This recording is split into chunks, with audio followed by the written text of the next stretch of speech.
So can you tell us a little bit about your character? Yes, I play Viondra, and I'm the wife of the captain on the ship, played by Brian. And definitely kind of the woman behind the man. Do a lot of, we launched in '63, so there was certainly there's a level of sexism on the show. But Viondra's a very strong character, very manipulative character.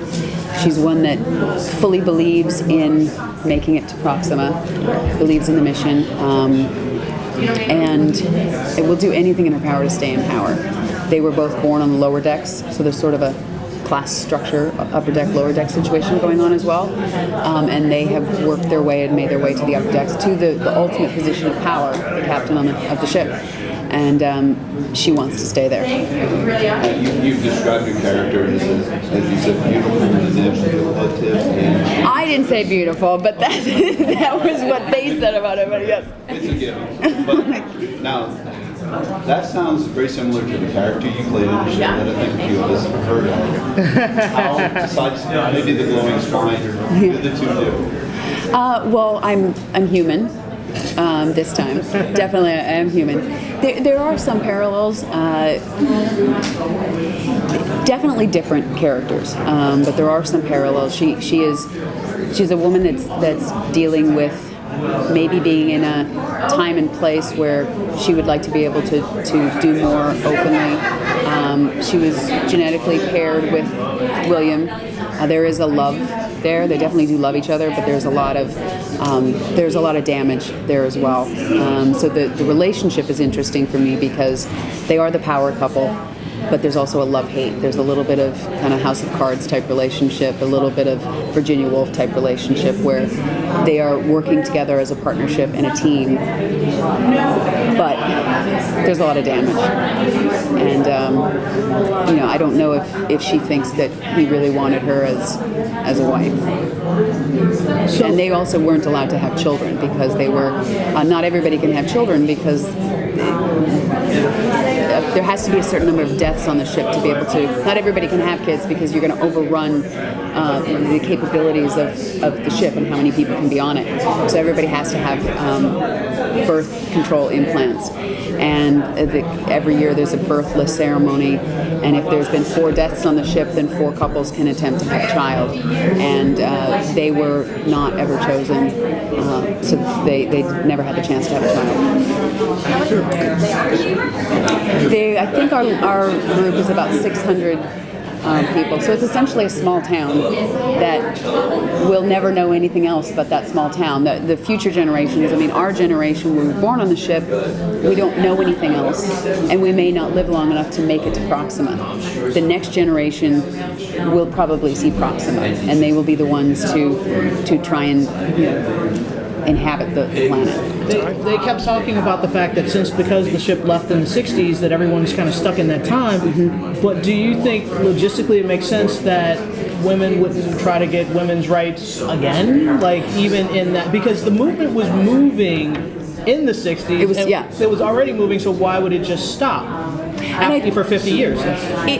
It hasn't just stopped, but it hasn't maybe accelerated at the pace that it has on Earth. So if the adults that were all on the ship, that chose to go on the ship, if they were adult in '63, then their ideas are more from the 40s and the 50s, right?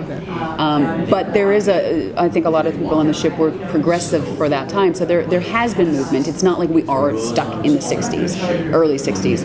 It's its own kind of microcosm, it has developed in its own way.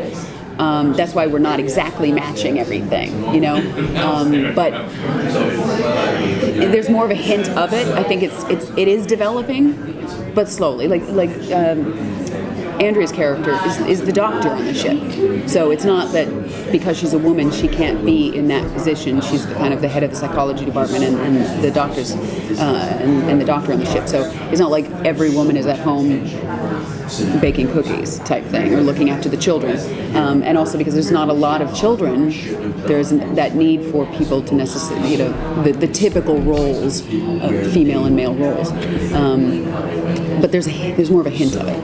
So I think it's more, it's just that it hasn't accelerated at the same pace that it did on Earth, and that's maybe something where we start seeing more of as we're going along. I mean, there's certainly the first episode opens with there's a bit of a terrorist organization on the ship, kind of a guerrilla faction that wants to return to Earth.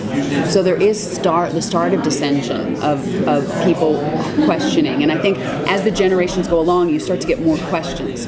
The first generation, our parents were the ones that decided to go on the ship. So we would have a lot more impetus and feeling of wanting to make our parents proud and everything like that. But the next generation, and in our society you find that too, as you go down generations, people start to question more and start to challenge and that type of thing. So that is happening, and so maybe that will start happening as we're going forward in the series. And your character wants to keep going? Yes, my character definitely wants to keep going. Yes. Because she believes in the mission, or? Yes, she believes in the mission, and she's also in a position of power as well. So she wants to stay in that position. She kind of wants the status quo, you know.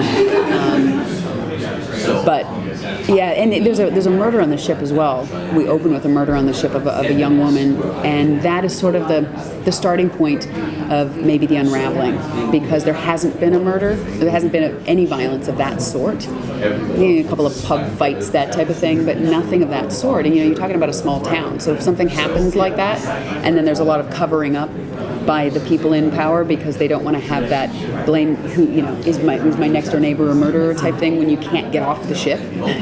You can't go anywhere, so if you have this ship-wide panic, it's not going to do any good. So there's covering up, and then there's conspiracy, and then there's the people, the councilman that wants to show that the captain's been covering things up, and so there's a lot of elements, social elements and political elements that we deal with here, but it's just in a different form. And what about the food and drink? Is that 60s? I haven't eaten on the show yet. So I did have a martini on the ship, though, so I don't know. We're so new into filming that there's so many things that we actually haven't experienced yet, and there's also we're setting up this huge cast that I actually I haven't had that many scenes yet, so I'm still learning about my character. Have you thought about the backstory of your character in your head? Have you compared notes of how you see your backstory with how the writers see it, or have you guys gotten that far in the discussion? We have.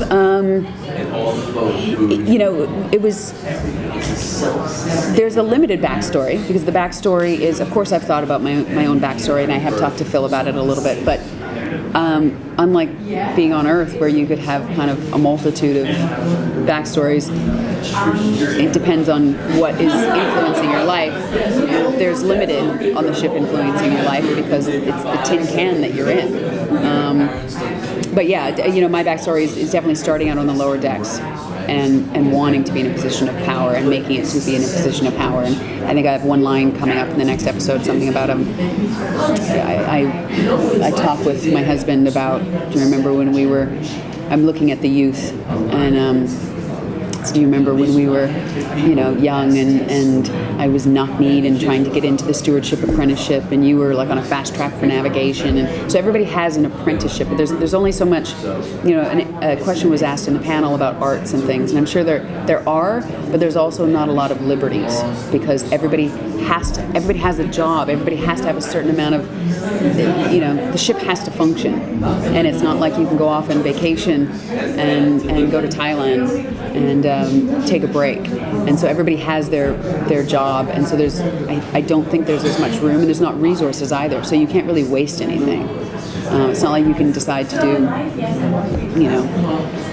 an art project or put on a play and build a bunch of costumes for a particular play that are never going to be used again. But it's an interesting thing that I think will come up is you get these people together. They have to have a creative outlet too, right? Or you start to people need a creative outlet. So I think that will start to come up.